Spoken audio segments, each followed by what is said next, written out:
Welcome to the Entrepreneur Unplugged. I'm your host, Rolando Castro. On today's episode, well, first I want to say this is our very first episode. It has been a dream of mine for the past 2 years. I talked about this a lot with my mentor, and I couldn't kick off the show with none other than my best friend, my golf buddy, and my personal mentor, Gary Chomiak. Gary, thank you for being here. I appreciate it. Well, thank you. It's a pleasure for me to be here, especially for your premiere edition of Entrepreneur Unplugged. Thank you very much. So, Gary, for those of the people that don't know you, let them know who you are. Well, I'm Gary Chomiak. I'm owner of Enrichment by Gary Chomiak, and I'm a Life Path Mentor.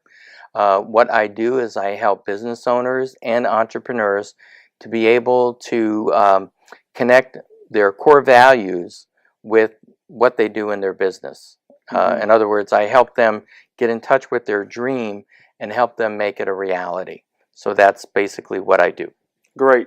So you were a minister for 30 years, correct? Yeah, Wow, still that's a am. long time. Did somebody say, you know what, I think you should be a minister? I mean, how did it happen? Okay. Actually, I had like a profound religious experience. Right. Okay, and it totally changed my life. In fact, when I had that experience, people go, "Gary's doing what?" So it was very life changing. And from that, I had a sense that I was called to go into the ministry, Right. to be a minister, and really that calling, voice inside, is what directed me to do that. Now, I sought out counsel, mentors, people like that, Right. to help guide me along the way, because I really didn't know what I was doing. But those people were able to help me out to know where I was going. So it wasn't really one particular person, but as I felt this, I had to kind of demonstrate that, yes, I did have this calling.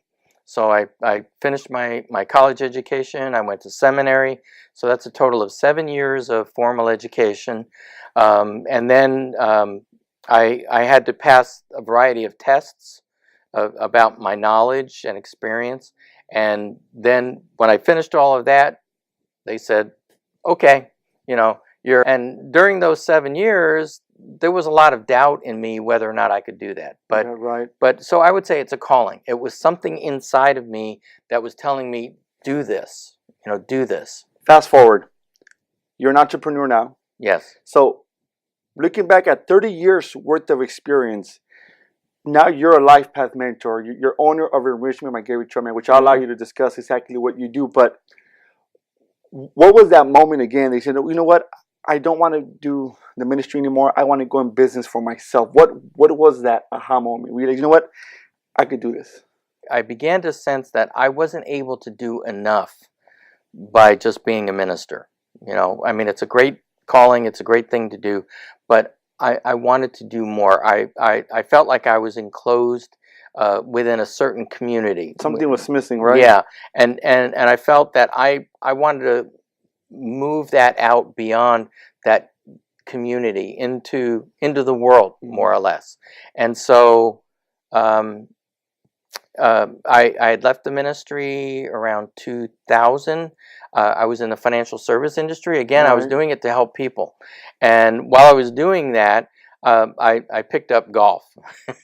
And I'd be out playing golf with people. And what I was noticing was that the skills that I had acquired in being a minister were being used on the golf course. So people would start telling me about their stuff, things that were going on, and I would just listen, and just to interject a few things here and there.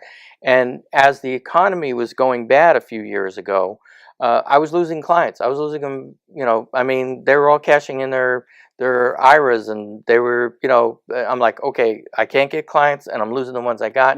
I need to do something else. What is it that I can do? And then I started thinking, well, why don't I take the skills that I've been using in the ministry, the pastoral skills is what they're called. Why don't I take those pastoral skills and use them in the business community? Right. And so that's what I did. I really had no idea how I was going to do it, but it caught on. And so more than 6 years ago was when I'm like, okay, I need to move toward doing this. I like that point because it makes sense for a lot of individuals who have a job that maybe they don't like, but it's a must, right? Because they have bills to pay. But I always tell them is, wherever you work, even if you don't like it, master that skill. I mean, learn that business, and somehow, some way, those skills are going to be able to be applied into you pursuing your goals. Which, in your case, that's what you did, right? Let's talk about your business, Enrichment by Gary Chomiak. Okay. One thing that I found appealing was that you work with entrepreneurs on the emotional, psychological, and spiritual side of the entrepreneur. Please elaborate on how that helps an entrepreneur. Well, when running a business, it's not just a simple thing. You don't follow this template and say, you have a checklist. I did A, B, C, and D. It doesn't work that way, because so many other factors are involved. There are a lot of unknowns. Usually an entrepreneur has a dream or a vision or an inkling inside. They want to do something. Right. And so those three aspects that you talked about, the emotional, spiritual, and psychological aspects, correct. Those three aspects play in, because if it's somebody's dream, if it's their vision, then it's them. When I do my work as Enrichment by Gary Chomiak, I'm doing it. It's me. It's my baby. When I wake up in the morning and I look in the mirror, I'm looking at Enrichment by Gary Chomiak. Okay, so I try to help my clients understand that it's not just follow the notes, it's not just do that. There's a lot more that's going on. So I help them explore those areas, because those three areas tend to inform how a business owner can really get in touch with their soul. Right. And how they can maximize what it is inside of them, so they can go out and they can be the best at what they do. They can be the greatest baker. They can be the greatest laundromat.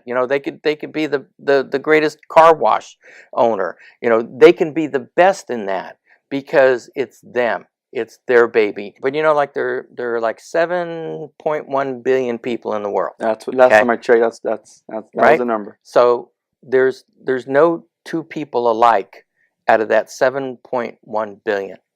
Okay, so a person who's an entrepreneur who has a dream or a vision is one person among 7.1 billion who's going to offer this gift to everybody. And if that person doesn't offer that gift, the other 7.1 billion are going to be missing out. So I help the entrepreneur understand how important it is for them to realize that dream, to make that dream become a reality. And so that's why I use those three aspects. Talk about the transition of what made you change your title. What did you realize about, maybe the coach thing, which they're both valuable. Having a coach and a mentor, they're both valuable, and you need to have both. But what was that moment? I think I need to call myself, or I need to not so much call yourself, but I need to conduct myself as a mentor. One was the reaction that people gave when I told them what I did. And they go, "Oh, you're a coach." And I'm like, well, wait a minute. This isn't getting the, when you're, what I've learned is when being introduced, you want somebody to say, "Oh, what's that?" Rather than, "Oh," I'm like, okay, I just lost, and why bother giving them my card? The lead is gone, that forget it, or even if they knew somebody, they weren't gonna. So then I started thinking about it, and I was like, well, now wait a minute, I'm a little bit older. I earned my gray hair, right? And usually when somebody's been around a while, they become a teacher or a mentor. Now when I'm in public, and people go, "So what do you do?" I go, "I'm a Life Path Mentor." And they'll go, "Oh, what's that?" And basically I tell them what a business coach is or a business consultant is, but in a different framework. I reframe who I am, and I get a better result that way. That's true. I recall when you mentioned to me you were changing your business title to a Life Path Mentor. We were walking up to Jesus Hall. We're in Hardaway, our favorite golf course. And you mentioned to me, Rolando, I'm now a Life Path Mentor. And I like that. And I think that's when I started opening up to you more about myself. Because if I just seen you as a business coach, well, I can only talk to him about my business, not so much myself. So that's of course, it's helping you a lot more than it maybe just being a business coach. Now, you work with a lot of entrepreneurs, I would assume, right? What is the common roadblock that you see that keeps them from growing? They don't listen to their dream. They don't listen to the voice, Okay. and they allow other things to get In the way. in the way. Okay. One of my favorite authors, Seth Godin, talks about you listen to the reptile brain. It's called your amygdala. That's if we heard a gunshot, we'd all hit the floor. That's our safety thing. And a lot of times in business, people a gunshot goes off or something like that, and that amygdala triggers, and they don't settle down enough to be able to listen to what their frontal lobe is telling them, and that is, it's just a gunshot. You're okay. You're going to live. Continue on with what you're doing. And so I think that's the thing. They forget how to listen to the other part of their brain. How important is having a 3, 5, and maybe even a 10-year goal? How important is it? Because you know me, you ask me, what's your 10-year goal? I know where I want to be in 5 years, 10 years, but to sit down and write and think, I mean, I don't know what's even going to happen tomorrow. So I'm kind of more on the 1-year goal. But, if that's a problem, let us know and why. The fear that you have about public speaking, which is kind of epidemic, the fear about writing a 5-year, 10-year plan is epidemic. If I required every one of my clients to write a 5-year plan before I move on with them, I wouldn't have any clients. Okay? I got some that maybe have a 2-month plan. Okay. Right. Some that have, but I think it's the nature of entrepreneurship, of running a business, especially if it's something you never did. Maybe if you inherited a business, it might be a little different. It was in the family, and you were now taking it over. But if you're doing it by yourself, it's the first time you've ever done something like this, it's very hard to come up with that 5-year plan. Again, to think that far in advance. How do you define entrepreneurship? Turning one's dream into a reality. Great answer. Yes, because I hear the word entrepreneur being thrown around everywhere. It's a cool word, but I don't think people have the actual definition accurate. So that's definitely a good answer, because entrepreneurship, to me, it's a lifestyle. I don't think it's something that you do. What advice can you give someone that maybe has an entrepreneur spirit, wants to go into a business for themselves, but maybe are afraid, maybe they don't know what business to actually open? Maybe people say follow your passion, but what does that actually mean? I mean, what advice can you give somebody like that? If I was dealing with them as a client, I would have them explore, what are the things that they like to do? What are the things that give them the most satisfaction? Right. In life. They could be working at a job and being very bored at what they do. And maybe they're a little bit afraid they let their family down or something like that. So they need to formulate inside of themselves, these are the things that I can do that I'm good at doing. And then have a company of friends who are going to be the kind of friends who aren't just going to say, oh yeah, that's good, glad you can do that. Have a company of friends who are going to be able to say, well, just exactly how do you see this happening? And have them flesh it out, with their friends, with people who are going to be honest with them about, about the reality of them being able to make that kind of thing happen, and not in a bad critical way, but in a constructive way. So I know a lot of people that I know can be more, can do more. I see the entrepreneur spirit in them, because there's no better rewarding feeling that that you live life on your own terms. That when you wake up, it's up to you. It's not up to the economy. It's not up to government. It's not up to anybody else but yourself. That you're gonna wake up. You're gonna hustle for yourself, and your dreams are actually manifesting. And like I mentioned, I know people that hate their jobs. They talk about how bad their job is. But they seem to stay there. And I seem to ask myself, well, you know what? I wonder what's keeping them from actually pursuing more, because I know that everybody can become more. Another emotion that I think is helpful for an entrepreneur to launch themselves is being angry. That's definitely a good point. Being angry at the way things are. If you look at people who have done some very great humanitarian things in the world, you will find that a good number of them are angry at the way current conditions are. One is Steve Jobs. Yeah, to make things change. I guess for the entrepreneur is get angry. Of course, as they should. Get angry. What is it? What is it that they're angry about, and work on it. There's a lot of constructive stuff to do. So the person that's locked into a job that they hate or whatever, okay, they hate the job. All right, so yeah, that could cause some frustration and things like that. But get in touch with that anger. What is it that I can do better with my life? And then that creates an exploration for themselves. That was kind of what got me to go into the ministry. Was I was not happy about how my life was. That was kind of what got me to go into the ministry. Was I was not happy about how my life was. And I wasn't particularly angry, but I found that dissatisfaction that was existing inside of me, and how can I change that? How can I create it to become fulfillment instead? Success without fulfillment is failure. Right. Yeah. So Gary, you've been in business. Well, you've been a minister for 30 years. I don't know if you could call yourself an entrepreneur being a minister, right? But you've been in business since 2009. 6 years. Congratulations. What has been your biggest failure in those 36 years? Not listening to that voice about 27 years ago. Okay. What was that voice telling you then?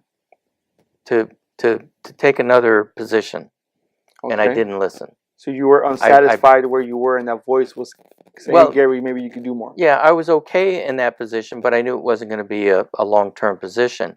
But there was a great opportunity that came by, and for a variety of reasons, I turned it down.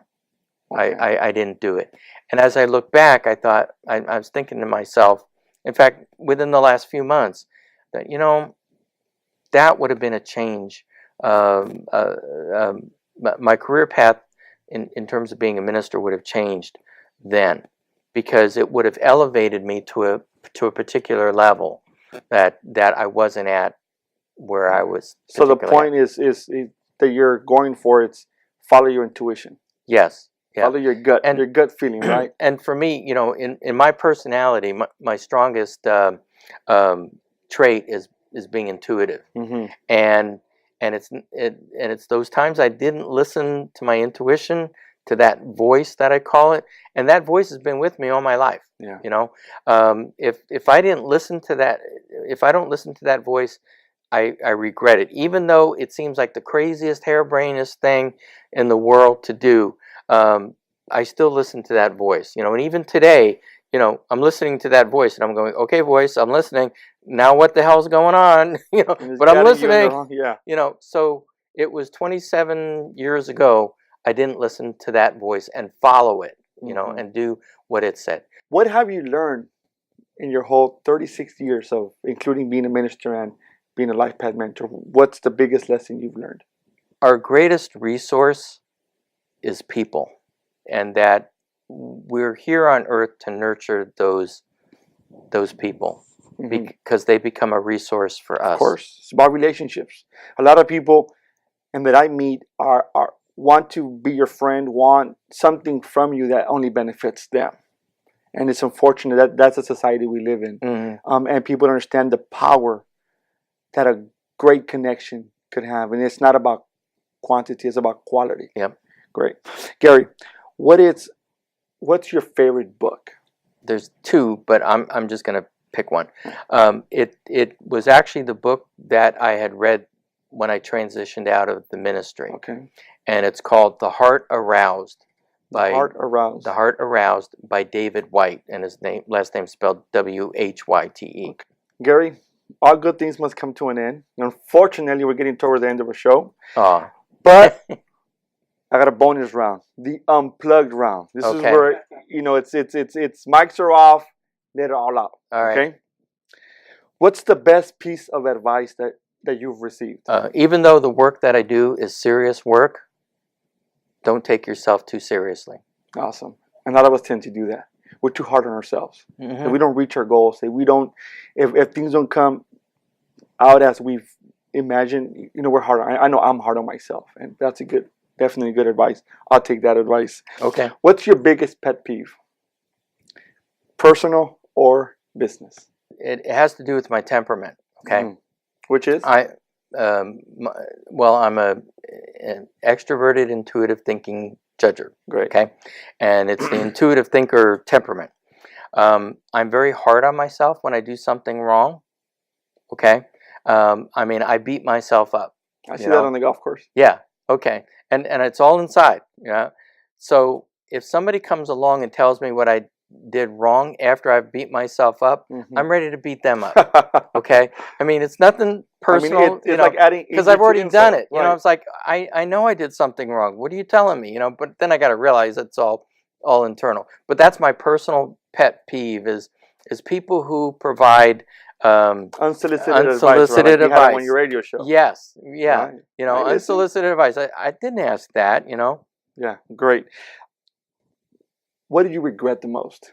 I guess maybe I didn't get into this sooner. Mm-hmm. So that means that for the entrepreneurs out there, for somebody who wants to be an entrepreneur, is follow your dream. Don't wait. Mm-hmm. You don't want to be 50, 60, 70, and which is fine if you get started, but start now. Pursue that dream now. Yeah. You don't want to have that regret. Great answer. What are you most proud of? Being able to help people be better than they were before I met them. Great answer. Well, Gary, you have provided us with amazing information. Thank you. If we can help one person, if one person could watch this show and say, you know what, I'm going to go after my dream, all this was a success. Yeah. Gary, again, thank you very much. I'm happy to say that we have successfully completed our first episode. Wow. And this has been a dream of mine. And, for the ones actually viewing, you actually seen a dream come true. And follow your passion and keep in mind, success is a choice. Until the next one. All right. Thank you.